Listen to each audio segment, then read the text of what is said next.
இந்த உலகத்தில் பிறக்கும் போது யாரும் திருடர்களாக பிறப்பது கிடையாது. சூழ்நிலையும் சமூகமும் தான் அத்தகைய திருடர்களை உருவாக்கி காட்டுகிறது. என்ன நடந்தது உகாண்டால? நாங்கள் உகாண்டாவில் ஒரு ஹோமில் சந்தோஷமாக வாழ்ந்து கொண்டிருந்தோம். எங்களுடைய லைஃப் அங்கே தான் பறிபோனது. என்ன நடந்தது? அங்கே தான் எல்லா விஷயங்களும் மாறிப்போச்சு.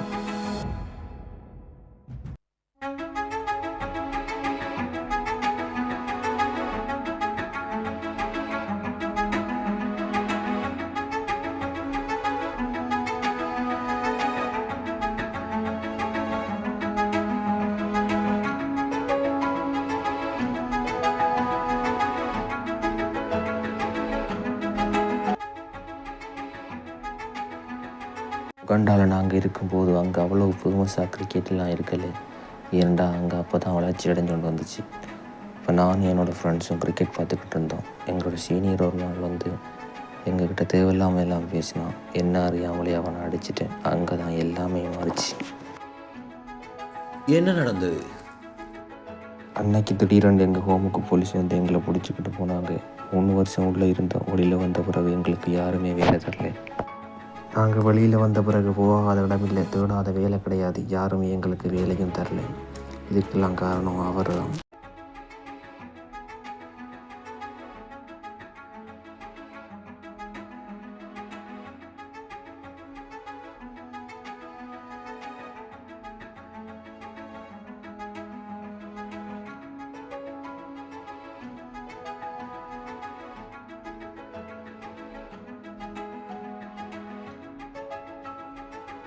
உங்களை செலக்ட் பண்ண முடியாது. நீங்கள் இங்கேருந்து போகணும்.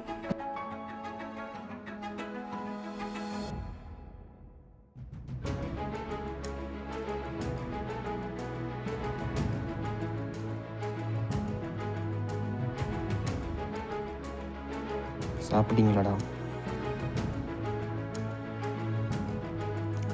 கொடுத்துட்டு காசு கட்டணும், வராங்க சாப்பிட்றது. என்ன நடந்தது? கடைசியாக எங்கே ஆரம்பிச்சிச்சோ அங்கேயே வந்து நின்றுச்சு இந்த பிரச்சனை. ஹலோ சார், என்னடா சார் உங்கள்கிட்ட லோன் கேட்கணும் சார். நம்ம தெரியல. என்ன லோன் தெரியல, உங்களுக்கு தெரியல. நீ பேங்குக்கு போனல, என்ன நடந்துச்சு? கொஞ்சம் நில்லுங்கடா. உங்களை ஜெயிலுக்கு அனுப்புனதே நான் தான்டா. அவன் என்னை அரைஞ்சது என்னோட தன்மானத்தை தூண்டிச்சு. அதால் தான் தவணை படித்த பேப்பரை உங்கள் ரூமில் வச்சு ஷர்ட்டை மாட்டி விட்டு. மச்சான் அவன் ஏதாவது பண்ணணும்டா. நாம் விரும்பி இதை பண்ணலை, நம்மளை பண்ண வச்சதே அவங்க தான். அதால் அந்த பேங்கு கொள்ளையடிச்சு ஆகிறோம்.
இதை எப்படி பண்ணீங்க?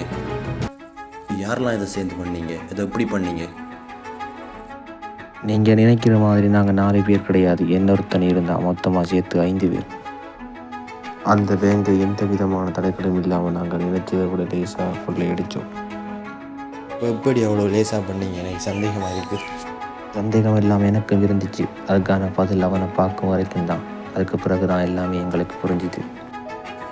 மச்சான் என்ன நம்புடா. நீங்கள் 3 வருஷம் ஜெயிலில் இருக்க காரணம் யார் தெரியுமா? நம்ம ஷேர்டா மச்சான்.